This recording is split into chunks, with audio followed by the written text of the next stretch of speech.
दोस्तों, आज हम बताने जा रहे हैं सेंटेंस के बारे में। सेंटेंस क्या होता है और इसको कितने प्रकार होते हैं। अलग अलग रंगों में चारों तरफ दिए हुए हैं। मतलब सेंटेंस के कितने भेद हैं? 5 भेद हैं, 5 काइंड्स। अब पूरे सेंटेंस को हम समझते हैं। आज सेंटेंस को समझ लेंगे तो नरेशन भी बनेगा, वॉइस भी बनेगा और ट्रांसलेशन भी बनेगा।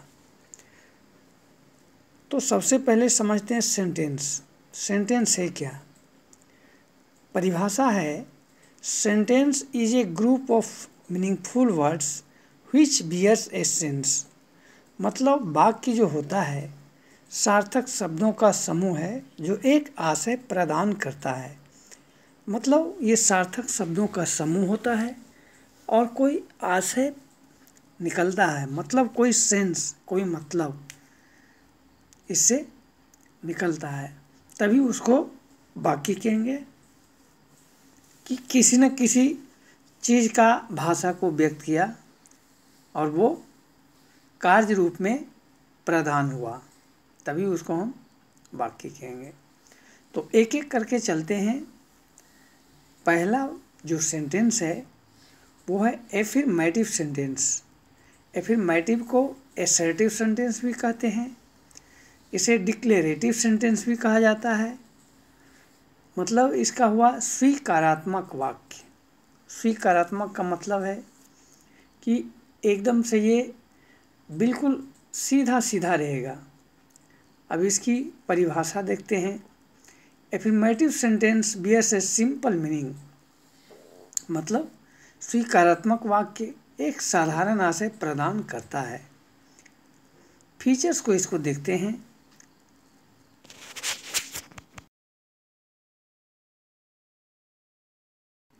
फीचर्स यानी विशेषता, पहचान।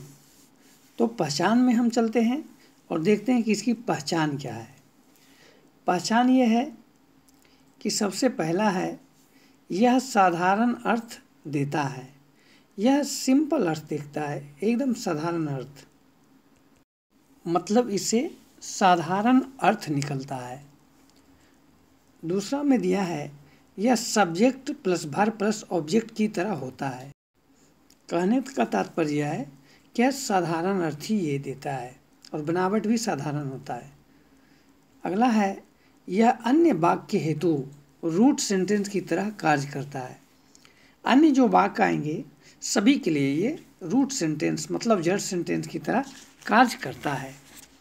उदाहरण देखते हैं। ही इज प्लेइंग फुटबॉल, एकदम साधारण अर्थ है, वह फुटबॉल खेल रहा है। तो इस प्रकार से हम देखते हैं कि एफर्मेटिव सेंटेंस जो होता है बहुत ही महत्वपूर्ण है, क्योंकि यह अन्य सेंटेंस के लिए जैसे एम्फेटिक, नेगेटिव और इंटरोगेटिव और इम्पेरेटिव सेंटेंस के लिए ये बेसिक सेंटेंस का काम करेगा। तो ये बहुत ही महत्वपूर्ण है। अगले सेंटेंस की ओर चलते हैं। अब ये जोरदार वाक्य क्या है, कैसे बनता है जोरदार वाक्य, इसका मतलब क्या हुआ? मतलब इम्फेटिक बनेगा कैसे? अगर किसी ने कह दिया कि जोरदार वाक्य बनाए तो कैसे बनाएंगे? और ये सभी सेंटेंस में काम भी करेगा। जो इम्फेटिक सेंटेंस नहीं समझा वो नेगेटिव सेंटेंस, इंटेरोगेटिव सेंटेंस बिल्कुल नहीं बना पाएगा। और अगर वो नहीं बना तो फिर वॉइस नहीं बनेगा। वॉइस नहीं बनेगा तो नरेशन नहीं बनेगा। तो इस प्रकार से इसको समझना ज़रूरी है। तो कुछ नहीं है, एकदम आसान है, बिल्कुल आसान। कैसे है? Using do does did properly in a sentence is emphatic sentence. मतलब वाक्य में सही ढंग से डू डज डिड का प्रयोग करना ही एम्फेटिक सेंटेंस कहलाता है। लेकिन ये एफर्मेटिव सेंटेंस में लगता है, ये ध्यान रखने की बात है। क्योंकि इंट्रोगेटिव सेंटेंस में लगने के बाद वो एम्फेटिक नहीं होगा। या नेगेटिव सेंटेंस में भी डू डज डिड लग सकता है, लेकिन वो एम्फेटिक नहीं कहलाएगा। कहने का तात्पर्य है कि यह एफर्मेटिव सेंटेंस में यानी डिक्लेरेटिव सेंटेंस में ही लगना चाहिए। अब चलते हैं फीचर्स यानी पहचान की ओर। पहला है, इसमें डू डज डिड का प्रयोग होता है सिंपल। यहाँ सिंपल ढंग से समझना भी है। नेक्स्ट है, अगला है, डू द डिड का प्रयोग ए भी न होने पर होता है। ये बहुत मार्केबल है, बहुत ही इम्पोर्टेंट। अच्छा, इसका मतलब क्या हुआ? इसका मतलब ये हुआ कि जब वाक्य में हेल्पिंग वर्ब नहीं रहता है, मतलब am, is, are, was, were, have, has, had, will, would, shall, should, can, could, may, might, must अगर नहीं रहेगा तभी इसमें डू द डिड का प्रयोग किया जाएगा। मतलब जहाँ पर कोई हेल्पिंग वर्ब रहेगा, ए भी एक्सिलरी वर्ब रहेगा, तो वहाँ पर प्रयोग नहीं होगा। नेक्स्ट है, मतलब अगला ये है, V1 रहेगा तो डू लगेगा, V2 रहेगा तो डिड लगेगा, V5 लगेगा तो डज। तो इस प्रकार से हम देखते हैं कि डू द डिड का प्रयोग होता कहाँ है। अब आगे चलते हैं। अगला है, डू द डिड के लगने के बाद हमेशा V1 आता है। ये महत्वपूर्ण है, इसको बिल्कुल अच्छी तरह से समझना है। इसका मतलब क्या हुआ, इसको समझना बहुत ज़रूरी है। मतलब जब भी डू द डिड लगेगा तो वर्ब का पहला रूप बन जाएगा। कैसे? यहाँ उदाहरण से समझिए। एग्जाम्पल है, ही डज प्ले क्रिकेट। यहाँ देखने की बात है कि ही के साथ प्ले क्यों लगा? प्लेज लगना चाहिए था। वह इसलिए क्योंकि डज है, डज लगा हुआ पहले, इसलिए वर्ब का पहला रूप आया। इसे अच्छी तरह से समझ लेना चाहिए, तभी कोई भी सेंटेंस बनाने में, समझने में आसानी होगी। अदरवाइज बिल्कुल नहीं होगा। इसे बहुत ही सरसरी तौर पर देख लेना चाहिए, सीरियसली देख लेना चाहिए, नहीं तो फिर ना तो सेंटेंस बनेगा, ना नरेशन, ना वॉइस, कोई नहीं बन सकता है। तो आगे देखते हैं कि अगला सेंटेंस क्या है। आगे है निगेटिव सेंटेंस। अब निगेटिव सेंटेंस हमारा आसान हो जाएगा क्योंकि एम्फैटिक सेंटेंस हम समझ चुके हैं। तो अब निगेटिव सेंटेंस क्या है? Using note in a sentence is negative sentence. अगर किसी सेंटेंस में नोट का प्रयोग हो उसे नेगेटिव सेंटेंस कहते हैं। इसको परिभाषित हिंदी में भी किया गया है कि वाक्य में नोट का प्रयोग करना ही नकारात्मक वाक्य होता है। अब चलते हैं कि नकारात्मक वाक्य की क्या फीचर्स हैं, क्या क्या विशेषताएं हैं, किसको कहेंगे नकारात्मक वाक्य और कैसे बनाएंगे, ये समझना बहुत ज़रूरी है। ये छोटा है लेकिन बहुत ही गंभीर है। हम अक्सर इसमें गलतियां करते हैं और कंपटीशन में हम परेशानियों का सामना उठाना पड़ता है। तो अब कंपटीशन में भी परेशानी नहीं होगी। पहला पॉइंट है, इस वाक्य में कहीं ना कहीं नोट का प्रयोग रहता है। कहा ही गया है कि वाक्य में नोट का प्रयोग रहना ही नकारात्मक वाक्य है। तो यहाँ नोट रहेगा वाक्य में, तभी हम उसको नेगेटिव सेंटेंस कहेंगे। अगला फीचर्स है, अगला जो फीचर है वो है नोट बिना एवी के नहीं आता है। मतलब बिना एवी के नोट नहीं आएगा।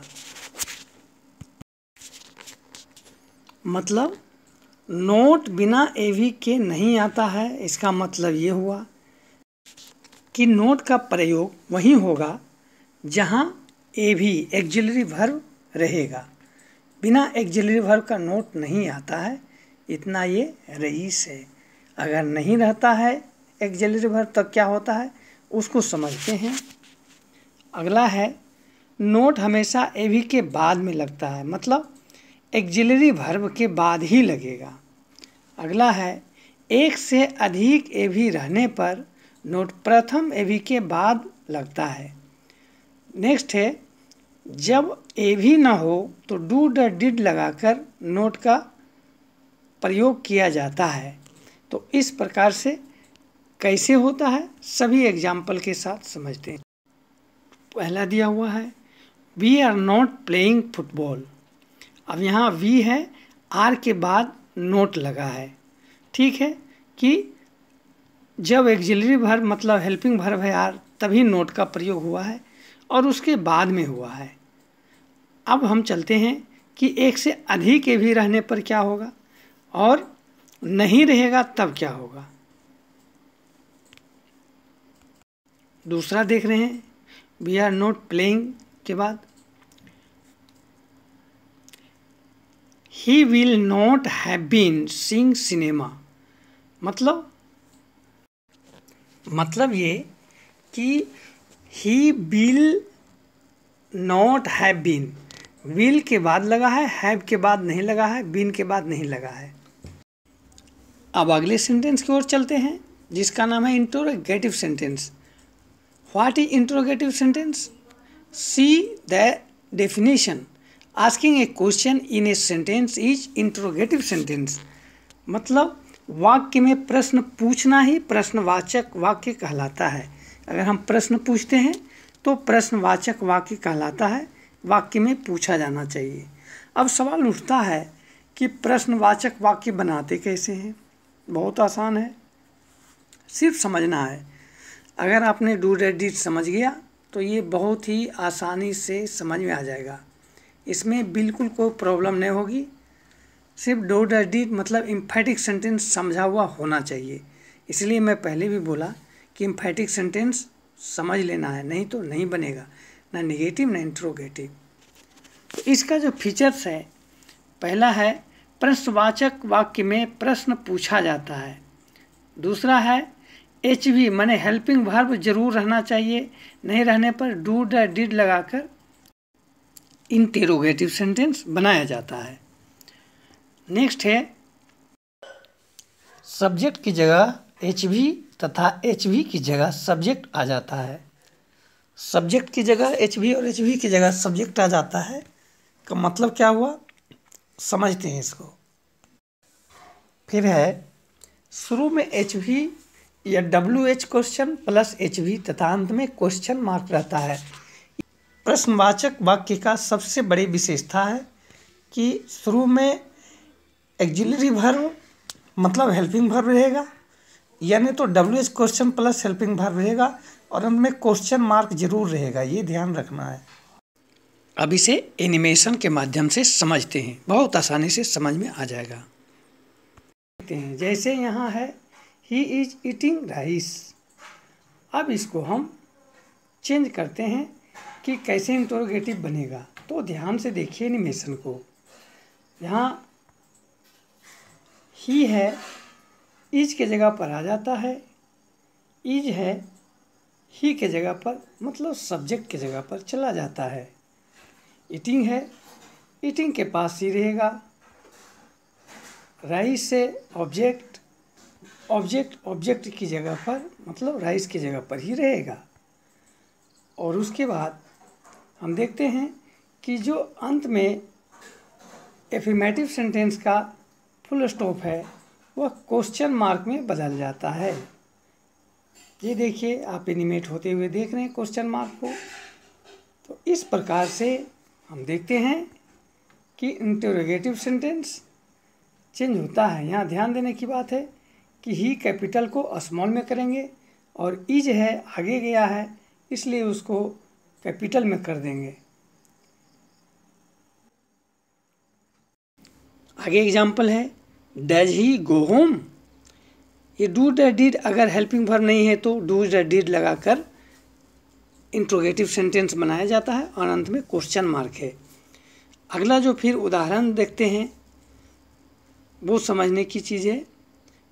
आगे जो उदाहरण है why do they learn English. अब यहाँ WH क्वेश्चन का प्रयोग किया गया है।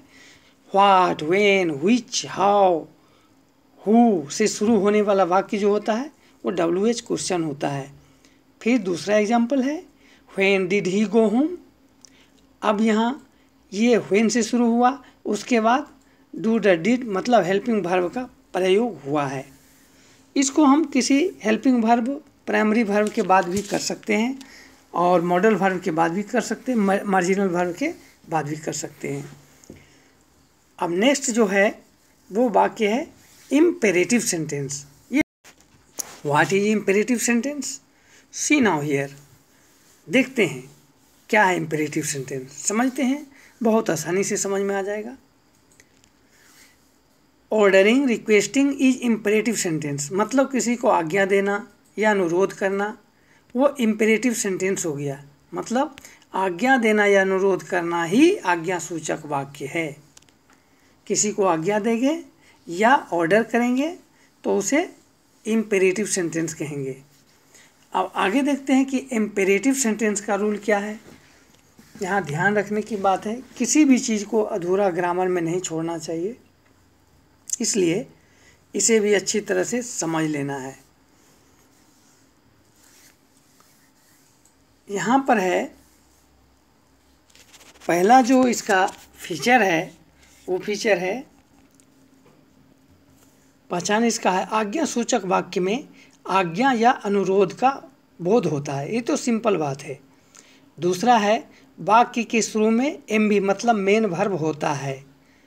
मतलब वाक्य की जो शुरुआत होगी वो मेन वर्ब से होगा। कैसे होगा उसको उदाहरण से समझेंगे एक एक करके। पहले ये इसका फीचर समझ लेते हैं। नेक्स्ट पॉइंट है फीचर्स का, पहचान का, वो इस प्रकार है। वाक्य के शुरू में एमवी होता है। नेक्स्ट है सब्जेक्ट गायब रहता है। नेक्स्ट है इसके बनावट एमवी प्लस ऑब्जेक्ट होता है। फिर है अनुरोध रहने पर प्लीज़ या kindly plus MV plus object होता है। तो इसको उदाहरण से समझते हैं। Play football. नेक्स्ट एग्जाम्पल है प्लीज ओपन द डोर। अगर ये हमारा वीडियो पसंद आए तो इसे लाइक करें, अगर नए हैं तो हमारे चैनल को सब्सक्राइब करें। Thank you, all the best, have a nice day.